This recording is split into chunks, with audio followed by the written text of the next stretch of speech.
నమస్తే, నేను మీ సతీష్. వైసీపీ మాజీ నేత, మాజీ రాజ్యసభ సభ్యుడు విజయసాయి రెడ్డి అరెస్టుకు రంగం సిద్ధం కాబోతా ఉంది అనేటువంటి ఈ ఊహాగానాలు ప్రస్తుతం ఏపీ రాజకీయ వర్గాల్లో సంచలనంగా మారినాయి. మరి ఏ అంశంలో విజయసాయి రెడ్డి అరెస్ట్ కాబోతా ఉన్నారు అంటే అందరికీ తెలిసిందే. 2019 నుంచి 2024 కాలం మధ్యన వైసీపీ ప్రభుత్వ హయాంలో మరి జగన్మోహన్ రెడ్డి గారి ఆదేశాలు లేకుండా జరిగేటువంటి వ్యవహారాలు కాదు కదా.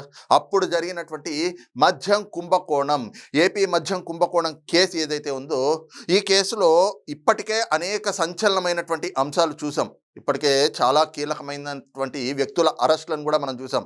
ఈ కేసులో ఏదైతే A1గా ఉన్నటువంటి కేసిరెడ్డి రాజ్, మరి ఆయన దాదాపు 9 నెలల పైగా జైలు జీవితాన్ని కూడా గడిపారు. ఇక ఈ కేసులో అసలు ఎక్కడా ఎక్సైజ్ శాఖకు సంబంధం లేనటువంటి వ్యక్తులు వాళ్ళ పాత్రలు ఏ రకంగా ఉన్నాయి అనేటువంటిది కూడా ఎస్టాబ్లిష్ చేశారు పోలీసులు అనేటువంటిది. వాటిని కూడా మనం చూసాం.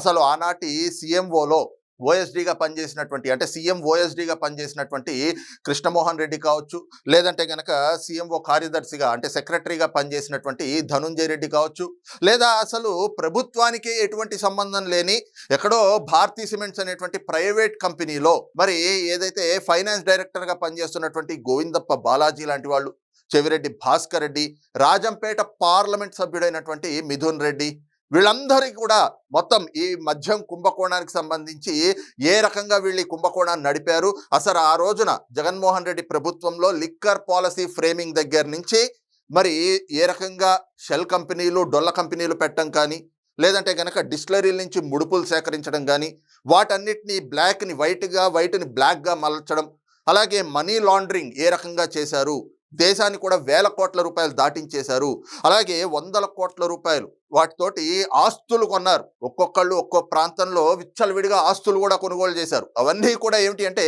ఈ మద్యం కుంభకోణంలో సేకరించినటువంటి ఆ డబ్బులే. డిస్టిలరీల దగ్గర నుంచి లంచాల రూపంలో తీసుకోవడం కావచ్చు, లేదంటే సొంతంగా డిస్టిలరీలను ఏర్పాటు చేసి కావచ్చు.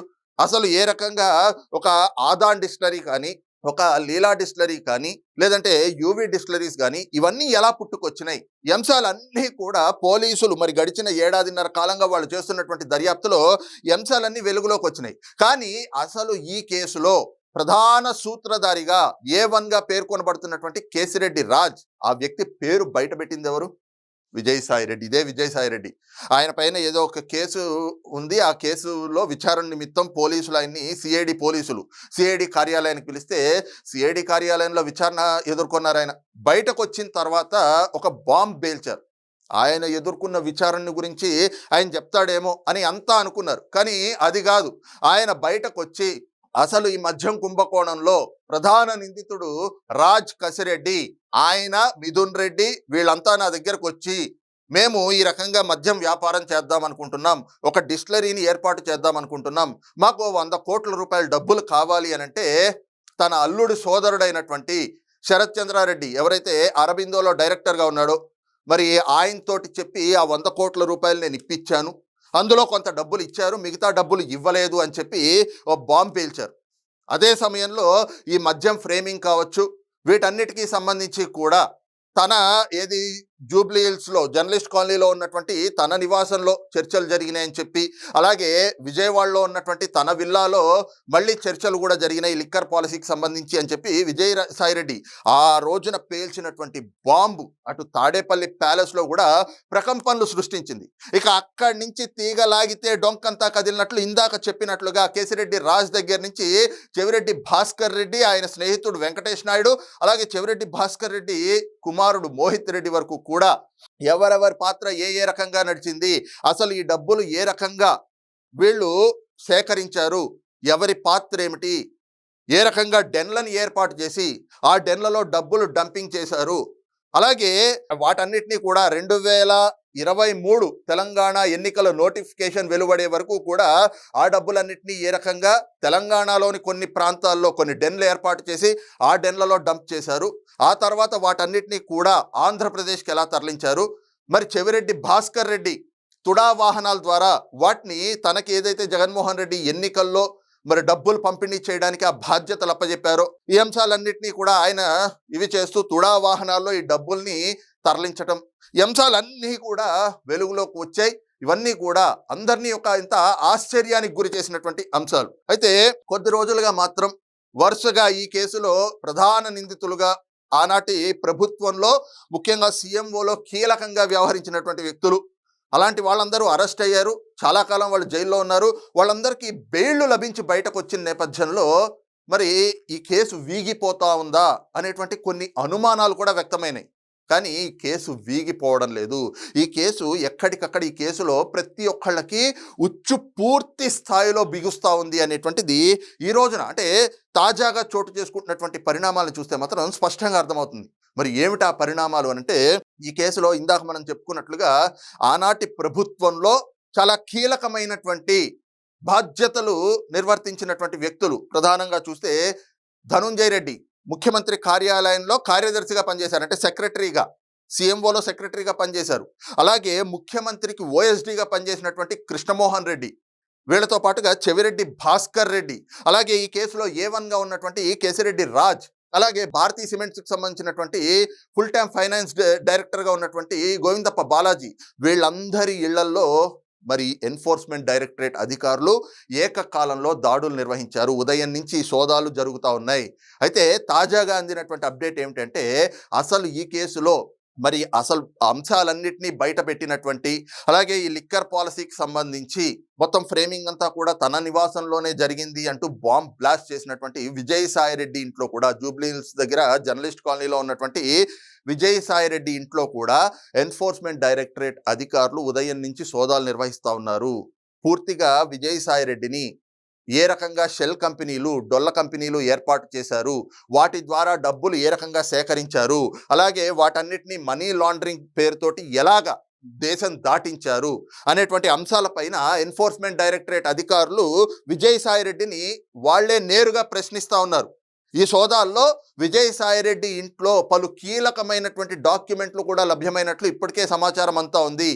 పూర్తిగా చూస్తే అటు ధనుంజయ రెడ్డి, అలాగే కృష్ణమోహన్ రెడ్డి, గోవిందప్ప బాలాజీ, చెవిరెడ్డి భాస్కర్ రెడ్డి, వీళ్ళకి సంబంధించి హైదరాబాద్, అలాగే కడప, తిరుపతి ఈ జిల్లాల్లో ఎన్ఫోర్స్మెంట్ డైరెక్టరేట్ అధికారులు ప్రత్యేక బృందాలుగా అక్కడున్నటువంటి వాళ్ళ నివాసాల్లో, వాళ్ళకు సంబంధించినటువంటి కార్యాలయాలపైన ఏకకాలంలో దాడులు నిర్వహిస్తూ ఉన్నారు. వాళ్ళందరూ ఉదయం నుంచి ఆ సోదాలు జరుగుతూ ఉన్నాయి. వాళ్ళకి సంబంధించినటువంటి ఇళ్ళు, బంధువుల ఇళ్ళు, అలాగే వాళ్ళకి సంబంధించినటువంటి కార్యాలయాలు ఏమైనా ఉంటే వాటిలో కూడా సోదాలు నిర్వహిస్తూ ఉన్నారు. పూర్తిగా ఈ మద్యం కేసుకు సంబంధించినటువంటి ఆధారాలు ఏమేం లభ్యమవుతాయని చెప్పి ఈ దాడులైతే కనుక జరుపుతూ ఉన్నారు. అయితే ఆ క్రమంలోనే విజయసాయిరెడ్డి ఇంట్లో జరుపుతున్నటువంటి ఈ సోదాల్లో కీలకమైనటువంటి డాక్యుమెంట్లు కూడా లభించినట్లు ఇప్పటికే సమాచారం అందుతూ ఉంది. మరి ఈ క్రమంలోనే పోలీసులు, అంటే ఎన్ఫోర్స్మెంట్ డైరెక్టరేట్ అధికారులు విజయసాయిరెడ్డిని వాళ్ళు నేరుగా ప్రశ్నిస్తున్న నేపథ్యంలో ఈ దాడులు సాయంకాలం వరకు కూడా జరగబోతా ఉన్నాయి. ప్రధానంగా చూస్తే మరి విజయసాయిరెడ్డి ఇంట్లో ఈ లిక్కర్ పాలసీ ఫ్రేమింగ్ జరిగిన తర్వాత మద్యం కుంభకోణం ఏ రకంగా జరిగింది ఏమిటి అనేటువంటిది మరి ఇప్పటికే మరి అక్కడ ఉన్నటువంటి సిట్ అధికారులు చేసినటువంటి దర్యాప్తు, దానికి సంబంధించినటువంటి ఫైల్ ఎన్ఫోర్స్మెంట్ డైరెక్టరేట్ వీళ్ళు కూడా పరిశీలించారు.